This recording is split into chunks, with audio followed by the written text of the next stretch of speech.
Hello my dear friends.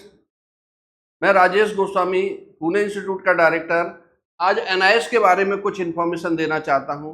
वर्तमान परिस्थिति में जो इस समय का जो दौर है, मैक्सिमम स्टूडेंट रेगुलर स्टडी नहीं करना चाहते हैं क्योंकि उनको कॉम्पिटिशन की तैयारी करने के लिए समय देना होता है।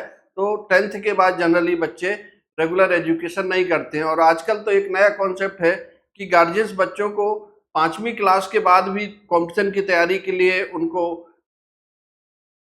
मोल्ड करते हैं, काउंसिल करते हैं और बच्चों की तैयारी उसी और ले जाते हैं जहां कोई डिफेंस की तैयारी के लिए बच्चों को तैयार करता है, तो कोई मेडिकल की तैयारी के लिए करता है, कोई इंजीनियरिंग की तैयारी के लिए। तो मैं एनआईएस एक बोर्ड है जो ओपन और डिस्टेंस लर्निंग प्रोग्राम के कॉन्सेप्ट पे ये काम करता है और ये नेशनल बोर्ड है, भारत सरकार का जो मिनिस्ट्री ऑफ एमएचआरडी है इसके अंतर्गत काम करता है और सीबीएसई बोर्ड के इक्विवेलेंट बोर्ड होता है। अब एनआईएस क्या है, जैसे मैंने अभी आपको बताया कि वर्तमान समय में प्राइवेट एजुकेशन के लिए, ऑनलाइन एजुकेशन के लिए गवर्नमेंट और भी इंस्टीट्यूशन है जो प्राइवेट इंस्टीट्यूशन है वो अपने आप को फोकस कर रहे हैं या अपने आप को उस प्लेटफॉर्म की ओर ले जा रहे हैं। तो NIOS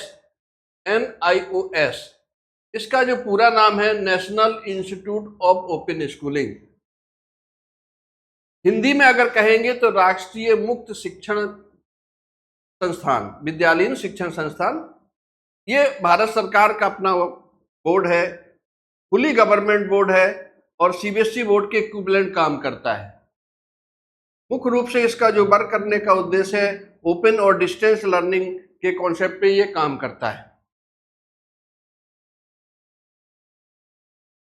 एनआईएस बनाने का मुख्य उद्देश्य भारत सरकार का ये है कि वर्तमान परिस्थिति में ऐसे स्टूडेंट जो काम के साथ पढ़ाई करना चाहते हैं कि साथ में अपनी रोजी रोटी के लिए भी वो काम करें और साथ में अपने एजुकेशन को भी अपडेट करते रहें, तो इस कॉन्सेप्ट के लिए एनआईएस बनाया गया था। लेकिन वर्तमान परिस्थिति में इसका समय जैसे जैसे बदल रहा है, आईटी का युग आ रहा है, टाइम बच्चों के पास नहीं है, मैक्सिमम चीज़ें घर से करना चाह रहा है, बाहर नहीं निकलना चाह रहा है, तो उसके लिए घर बैठे स्टूडेंट अपनी स्टडी कर पाए, तो इसके लिए एनआईएस बनाया गया।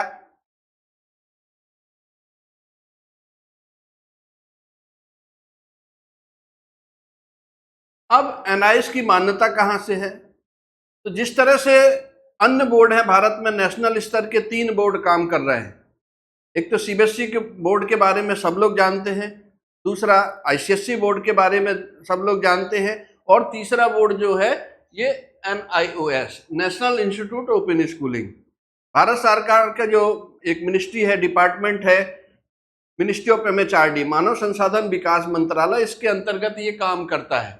और एनआईएस में मुख्य रूप से 3 तरह के कोर्स होते हैं। एक वोकेशनल कोर्स, सर्टिफिकेट कोर्स होते हैं और दूसरा इनका जो 10th और 12th का एग्जाम कराते हैं। इसके अलावा समय समय पर डीएलएड का एग्जाम के लिए भी एनआईएस को ऑथराइज किया जाता है और वो उसको करते हैं। तो यहाँ सेकेंडरी एग्जामिनेशन होता है और सीनियर सेकेंडरी एग्जामिनेशन होता है। तो सेकेंडरी एग्जाम को ये मान के चलिए कि ये 10वीं का एग्जाम है और सीनियर सेकेंडरी जो एग्जाम है वो 12th के लिए।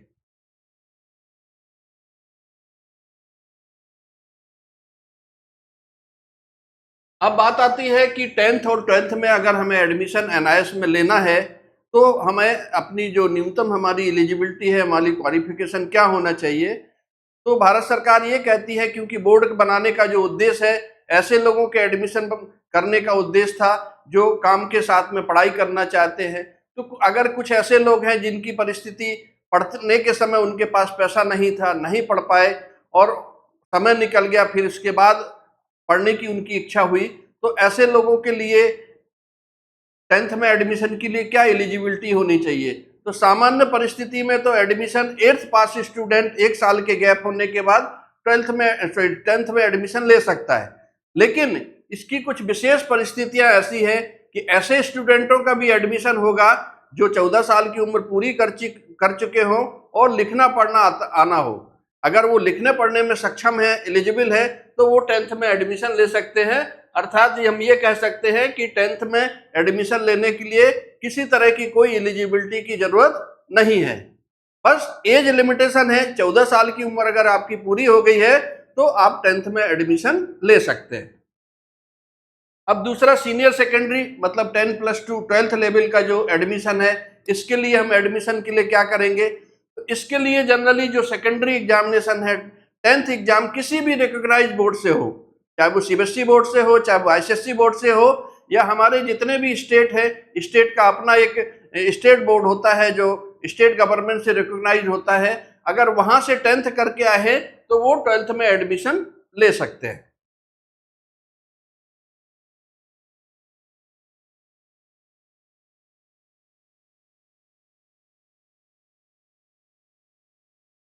एडमिशन की मिनिमम और मैक्सिमम एज निर्धारित रहती है।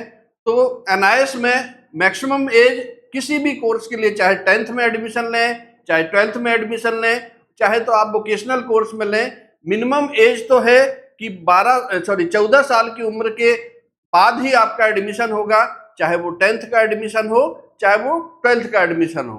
तो मिनिमम जो एज है 14 साल से उम्र की अगर आपकी अधिक है तो एनआईएस के किसी भी कोर्स में, चाहे वो वोकेशनल कोर्स हो, चाहे वो सेकेंडरी एग्जामिनेशन हो, चाहे वो सीनियर सेकेंडरी एग्जामिनेशन हो, इनमें एडमिशन आप ले सकते हैं।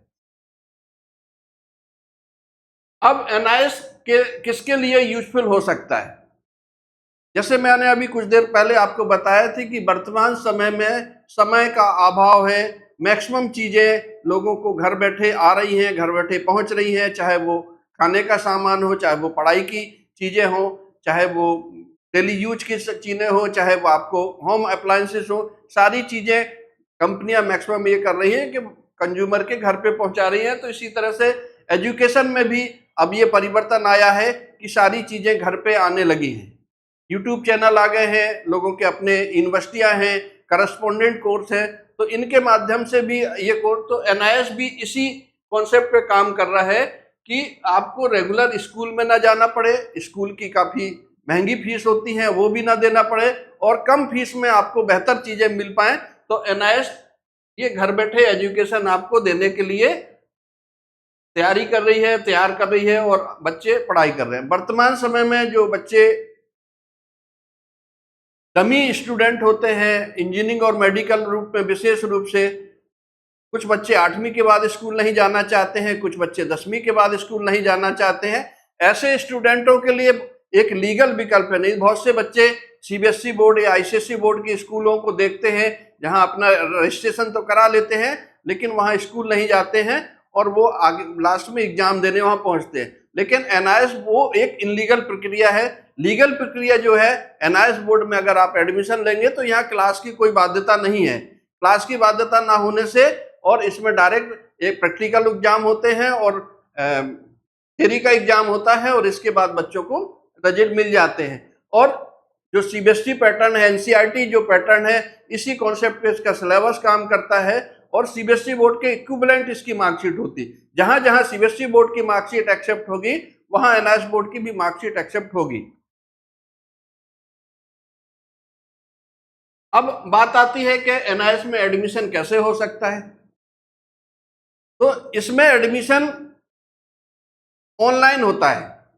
एनआईएस की जो ऑफिशियल वेबसाइट है, इस पे आपको रजिस्टर्ड करना होगा, चाहे तो आप किसी साइबर कैफे पे, चाहे आपके स्मार्टफोन से, चाहे आप लैपटॉप से इसको रजिस्टर्ड कर सकते हैं।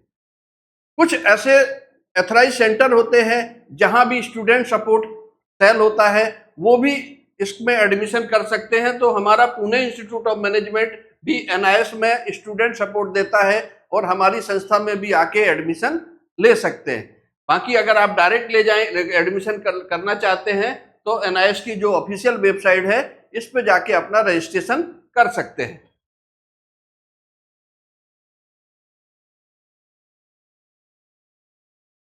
अब एडमिशन का समय क्या हो सकता है, कैसे एडमिशन होगा, और एग्जाम कब होगा? तो एडमिशन का जो समय है, एक तो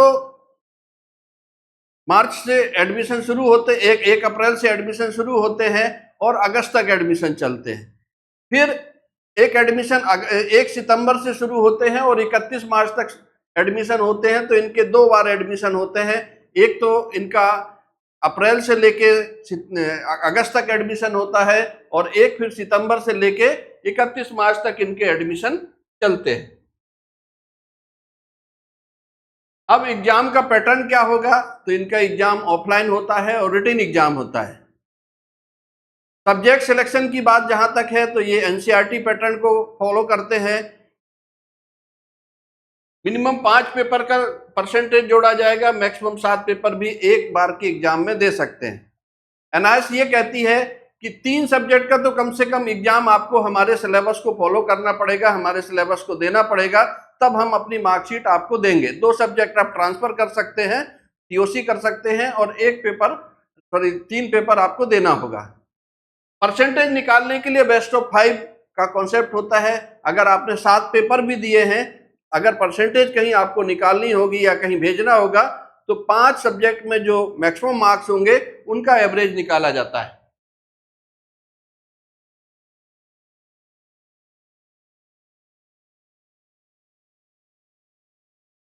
बार बार बात हो रही है कि एनआईएस बोर्ड का कॉन्सेप्ट क्या है। मैक्सिमम फ्लेक्सिबली लर्निंग है कि आपको रेगुलर कोर्स ना अटेंड करना पड़े और आपको घर बैठे एजुकेशन मिल जाए, तो उसी कॉन्सेप्ट पे एडमिशन यहाँ होते हैं और ये काम करता है।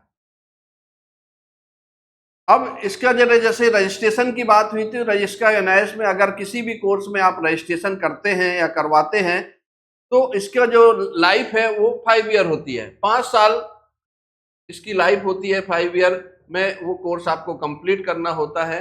अगर 5 साल से ज्यादा समय होता है तो आपका रजिस्ट्रेशन लैप्स हो जाता है। अब एग्जामिनेशन कब होते हैं, तो जैसे हमने आपको बताया कि एनआईएस का जो एग्जाम है वो ऑफलाइन मोड में होता है और साल में 2 बार एग्जाम होता है। एक अप्रैल मई में एग्जाम होता है और दूसरा अक्टूबर नवंबर में एग्जाम होता है। 2 समय में एग्जाम होते हैं, अप्रैल मई और अक्टूबर नवंबर में आपके एग्जाम होते हैं। फिर इसके बाद जैसे बोर्ड के एग्जाम होते हैं, सीबीएसई आईएससी या स्टेट गवर्नमेंट के एग्जाम होते हैं, इन एग्जामों में जो बच्चे फेल हो जाते हैं, कंपार्टमेंट आ जाता है और किसी कॉम्पिटिशन में उनको अपनी मार्कशीट लगानी होती है, या इंजीनियरिंग कॉलेज में एडमिशन लेना है या मेडिकल कॉलेज में एडमिशन लेना है या यूनिवर्सिटियों में एडमिशन लेना है, तो इसके लिए एक ऑन डिमांड एग्जाम भी एनआईएस बोर्ड कराता है, जो एग्जाम जून से सितंबर तक होता है। इसमें भी बच्चे बैठ के एग्जाम देने के बाद 45 दिन के अंदर इसकी मार्कशीट पा सकते हैं।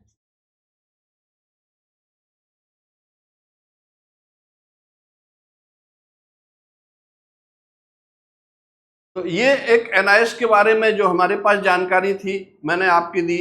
अगर आपको जानकारी पसंद आई हो तो हमारे जो यूट्यूब चैनल है, हमारी वेबसाइट को, हमारे इस यूट्यूब चैनल को लाइक करें और इस पर कमेंट्स करें और सब्सक्राइब करें।